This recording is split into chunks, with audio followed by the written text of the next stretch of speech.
Hello दोस्तों, नमस्कार।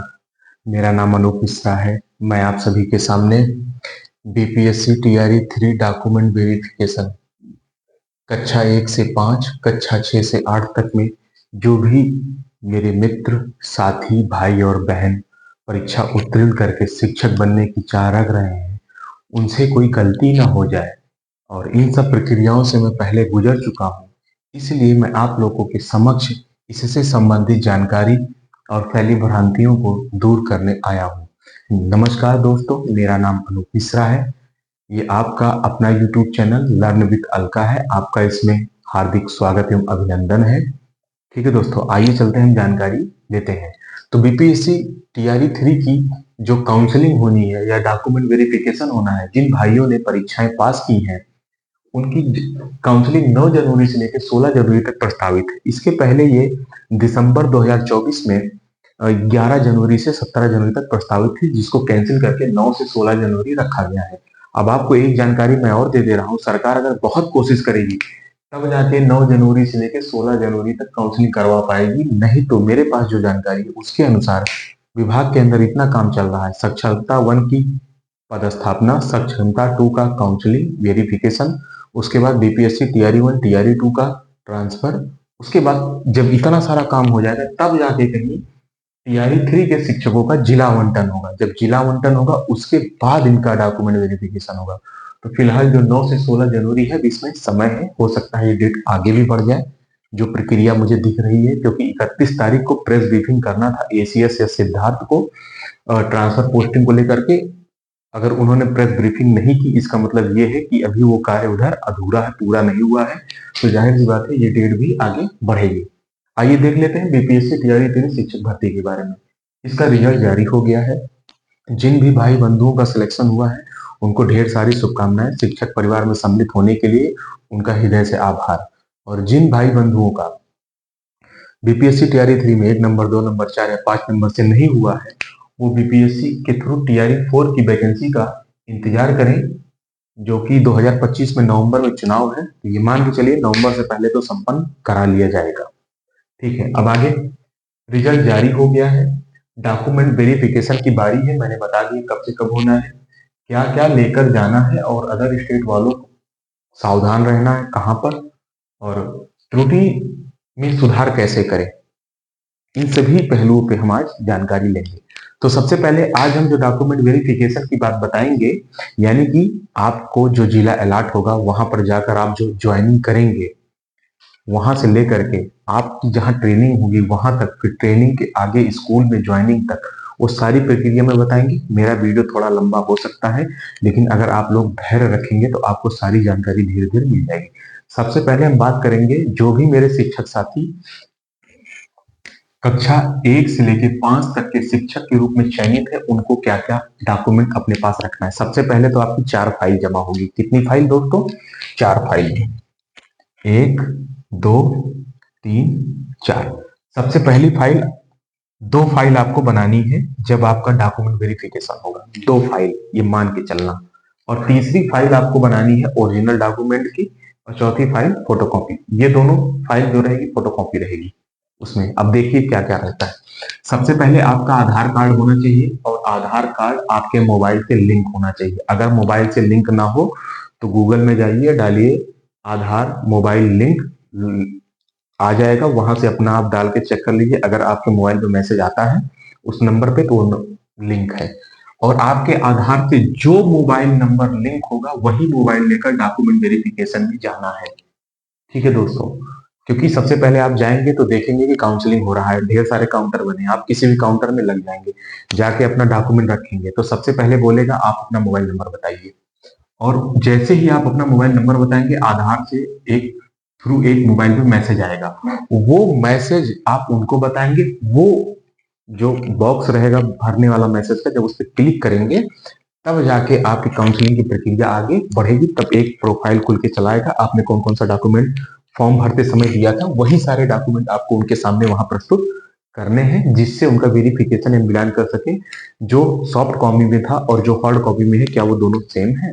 ठीक है दोस्तों, और पैन कार्ड तो आपको लेकर आना ही आना है, और 10 फोटो आपको अपने पास रख लेना है।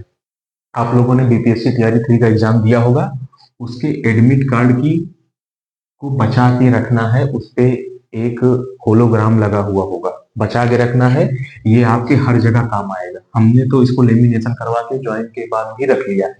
तो बीपीएससी तैयारी 3 का एडमिट कार्ड चाहिए आपको। आवेदन पत्र जो आपने फॉर्म भरा था उसकी एक प्रति फोटोकॉपी करवा लेना। ठीक है, ये जितना मैं बता रहा हूँ इसकी आप मान लो 4 प्रति करवा लेना। ये जितने डॉक्यूमेंट है सबकी मिनिमम, छोड़ो 4 नहीं दोस्तों, 5 प्रति करवा लेना। एक प्रति अपने पास भी एक्स्ट्रा रखना, क्योंकि कभी कभार क्या हुआ है कि किसी का डॉक्यूमेंट कहीं रखा था, गुम हो गया, बाद में उनसे मांगा गया, उनके पास डॉक्यूमेंट नहीं था। तो आप 5 सेट करवा लीजिएगा हर एक चीज का। उसके बाद आवेदन पत्र की 5 प्रति सबकी, और उसके बाद 10th की मार्कशीट होनी चाहिए, 12th की मार्कशीट आप रख लेना अपने पास। उसके बाद बीटीसी या डीएलएड आपने जो भी किया है उसकी मार्कशीट ले लेना आप। उसके बाद सीटेट 1 पास किया है तो उसकी मार्कशीट ले लेना, बीटेट 1 पास किया है तो उसकी मार्कशीट ले लेना। ठीक है दोस्तों, अगर आप बिहार के नागरिक हैं, आरक्षण का लाभ लेना चाहते हैं, तो आय, जाति और निवास ये तीनों आपको बनवा लेना है। ठीक है, उसके बाद आपका अकाउंट नंबर ले लेना। ये काउंसलिंग में तो काम नहीं आएगा लेकिन उसके बाद काम आएगा। तो आप लोगों की जानकारी के लिए मैं बता दूं, आपको एसबीआई का अकाउंट होना चाहिए दोस्तों। किसका अकाउंट होना चाहिए? एसबीआई का। एसबीआई का अकाउंट रहेगा क्योंकि बिहार सरकार का जितना भी काम है स्टेट बैंक ऑफ इंडिया से होता है। अदर बैंक आप रहेगा तो फिर आरबीआई से स्टेट बैंक, ट्रेजरी से स्टेट बैंक से फिर अदर बैंक में जाएगा, तो आपका वेतन आने में समय लगेगा। लेकिन अगर आपका एसबीआई का अकाउंट है तो डायरेक्ट आपके पैसे में, जैसे उधर से ट्रेजरी से डाला तो एक ही दिन में आपके पैसे खाते में सीधे चले आएंगे दोस्तों। ठीक है, उसके बाद अगला है वाटरमार्क डॉक्यूमेंट, यानी कि फॉर्म भरते समय जो जो डॉक्यूमेंट आपने अपलोड किया था वो सभी डॉक्यूमेंट, जब काउंसलिंग होगा तो एक नोटिस आएगी कि सभी विद्यार्थी जिनको काउंसलिंग कराना है वो वाटरमार्क डॉक्यूमेंट डाउनलोड कर लें। तो आप अपनी लॉगिन आईडी पासवर्ड बीपीएससी का डालेंगे, वहां से सारे डॉक्यूमेंट का 4 प्रति, कितना 4 प्रति निकालेंगे और 4 प्रति काउंसलिंग करा लेंगे। और वही वही जो वाटरमार्क वाला है एक सेट उसका बनाएंगे, वाटरमार्क वाले सारे डॉक्यूमेंट का, और एक सेट बनाएंगे इसका फोटोकॉपी, एक वाटरमार्क का फोटोकॉपी, एक इसका फोटोकॉपी का एक सेट बनाएंगे, 2 हो गया, और एक आप अपना बनाएंगे ओरिजिनल डॉक्यूमेंट का। ठीक है, तो वाटरमार्क वाला और ओरिजिनल डॉक्यूमेंट ये दोनों सेट फाइल का उठा के वहां पे उनके सामने देंगे, वो काउंसलिंग करेंगे। उसके बाद आपका एक औपबंधिक पत्र देंगे, उस कागज को भी बचा के रखना। उस तरीके से 3 ज्वाइनिंग लेटर आपको मिलेंगे, तीनों रखना है। लास्ट में जब ज्वाइनिंग करने जाओगे तो सभी लगेगा। ठीक है दोस्तों, आपको काउंसलिंग कराएंगे। काउंसलिंग कराने के बाद आपका काउंसलिंग हो गया तो आपको एक लेटर डाउनलोड करके देंगे, उसमें नीचे आपको सिग्नेचर करना है, डेट भरने का होगा तो डेट भर दीजिएगा, और इन सारे डॉक्यूमेंट को सेल्फ अटेस्टेड कर लीजिएगा दोस्तों। ठीक है, और इस तरीके से, और बाकी जो हमने कहा उसको रखे रहना, क्योंकि यहाँ से जब आपका वेरिफिकेशन हो जाएगा काउंटर से तो आपको 2 जगह भेज सकते हैं। या तो आपको भेजेंगे बीआरसी, या तो आपको भेजेंगे डायट। डायट में भेजेंगे तो यहाँ आपको 14 दिन रखेंगे, खाना पीना और सोना फ्री 14 दिन। और अगर आपको डायट में भेजे तो, अगर आपको बीआरसी में भेजे तो आपको अपने रहने का, खाने का प्रबंध करना होगा। बीआरसी में जब आप जाएंगे 14 दिन के लिए, देखो ट्रेनिंग आपकी डायट में भी 14 दिन की होगी, बीआरसी में भी 14 दिन की ट्रेनिंग होगी। ये आपकी किस्मत के ऊपर है कि पहले आपको डायट भेजते हैं कि बीआरसी भेजते हैं। कोशिश करते हैं सबसे पहले डायट देने की, जब डायट भर जाता है तब आपको कहाँ भेजेंगे? बीआरसी भेजते हैं। ठीक है दोस्तों, तो बीआरसी भेजेंगे तो आपके रहने खाने का इंतजाम खुद करना होगा। बीआरसी में जाना होगा, बीआरसी में 4 से 5 दिन आपकी ट्रेनिंग होगी। उसके बाद मिनिमम 10 दिन के लिए किसी स्कूल में आपको टैग कर दिया जाएगा, तो उस स्कूल में जाके आपको 10 दिन पढ़ाना पड़ेगा। ठीक है, अब जब बीआरसी की 14 दिन की ट्रेनिंग खत्म होगी और डायट जैसे खाली होगा, फिर यहाँ से 14 दिन के लिए आपको डायट में भेज दिया जाएगा। और जो डायट में पहले से ट्रेनिंग कर रहे हैं उनको कहाँ भेज दिया जाएगा दोस्तों? बीआरसी में। इस तरीके से चलेगा दोस्तों। और फिर जब दोनों जगह की ट्रेनिंग खत्म हो जाएगी तो मोबाइल पे मैसेज आएगा कि आपको ये स्कूल मिला है, और फिर जिस जिले में आपने काउंसलिंग कराई है उसी जिले में जाकर के आपको डायट से फाइनल नियुक्ति पत्र लेना है और उस विद्यालय में जाके आपको ज्वाइन करना है। उस विद्यालय में ज्वाइन करेंगे तो वाटरमार्क और सारे डॉक्यूमेंट की एक प्रति विद्यालय में जमा करनी होगी, और वाटरमार्क और सारे डॉक्यूमेंट की एक प्रति आपको कहाँ जमा करनी होगी? जिस विद्यालय में आप पोस्टेड हो उसका बीआरटी यानी ब्लॉक रीजनल ऑफिस जहां पे है वहां पे प्रति जमा करनी आपको होगी। और आपका वाटर मार्क का एक पूरा डॉक्यूमेंट और इसका एक प्रति, दोनों आपको अपने पास हमेशा बचा के रखना है। जितने भी डॉक्यूमेंट है उनको आपको लेमिनेशन करा के अच्छे से रख लेना है। ठीक है दोस्तों, ये तो हो गया कक्षा 1 से लेके 5 तक का। सेम कक्षा 6 से लेके 8 तक का सिस्टम आइए देखते हैं।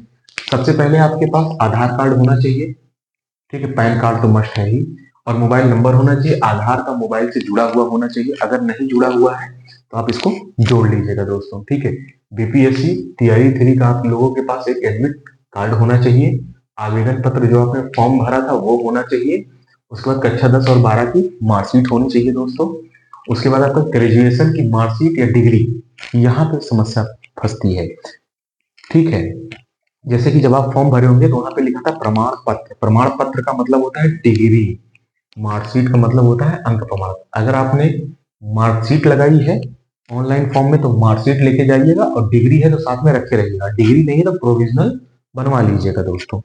ठीक है, मांगेंगे डिग्री तो दे दीजिएगा, नहीं तो अगर मार्कशीट मांगे हैं तो दे दीजिएगा। वैसे मेरा अनुभव जहां तक है, आपसे वही वही डॉक्यूमेंट वो मांगते हैं जो जो ऑनलाइन आपने अपलोड किया है। बाकी अपनी सुविधा के लिए अन्य सारे डॉक्यूमेंट को आप अपने पास रखे रहिए। ठीक है दोस्तों, उसके बाद बीटीसी वाले भी 68 में आते हैं, डीएलएड भी आते हैं, बीएड वाले भी आते हैं। तो बीएड वालों का, बीटीसी डीएलएड का तो खाली अंक प्रमाण पत्र लगेगा यानी मार्कशीट, लेकिन बीएड वालों का डिग्री और मार्कशीट दोनों लगेगा दोस्तों। ठीक है, उसके बाद सीटेट 2 पास होना चाहिए या बीटेट 2 पास होना चाहिए। इसका मतलब क्या है, अदर स्टेट वालों को बिहार में लाभ नहीं मिलेगा आरक्षण का, वो चाहे महिला हो चाहे पुरुष।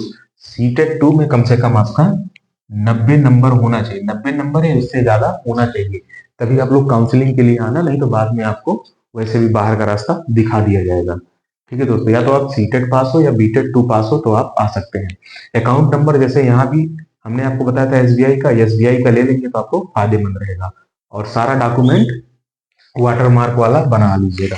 तो जैसे जैसे मैंने 1 to 5 के लिए जो बताया था प्रक्रिया, वही 6 to 8 के लिए है। इस तरीके से मैंने डॉक्यूमेंट वेरिफिकेशन के बारे में आपको सारी जानकारी बता दी है। अब जैसे मैंने एक सवाल यहाँ किया था कि त्रुटि में सुधार, यानी कि मान लीजिए कक्षा 10 में, 11 में या 12 में, ग्रेजुएशन में या बीएड में कहीं किसी नाम में त्रुटि हो गई है, तो आप दंडा अधिकारी, न्यायपालक दंडा अधिकारी के माध्यम से आप दोस्तों एक एफिडेविट बनवाना, नोटरी जिसको बोलते हैं, 100-150 रुपए लगता है। उसके पूरा पूरा लिखवाना कि मेरा ओरिजिनल में ये है, गलती से यहाँ से ऐसे भरा गया, ये ऐसे है, इसमें मैं आगे चल के सुधार करवा के इसके आपके सामने प्रस्तुत करूंगा, और साक्ष्य के रूप में ये चीजें रही। इस तरीके से आप करवा के उसको लेके आना। उसकी एक फोटोकॉपी अपने पास रख लेना, अगर मांगेंगे तो डुप्लीकेट करा के ओरिजिनल उठा के इनको दे देना। तो अपनी सुविधा के लिए इस तरीके से कर सकते हो। अगर दोस्तों मेरे द्वारा दी गई जानकारी आपको अच्छी लगी हो तो ये चैनल आपका परिवार है, इसे बढ़ाना आपका कर्तव्य है।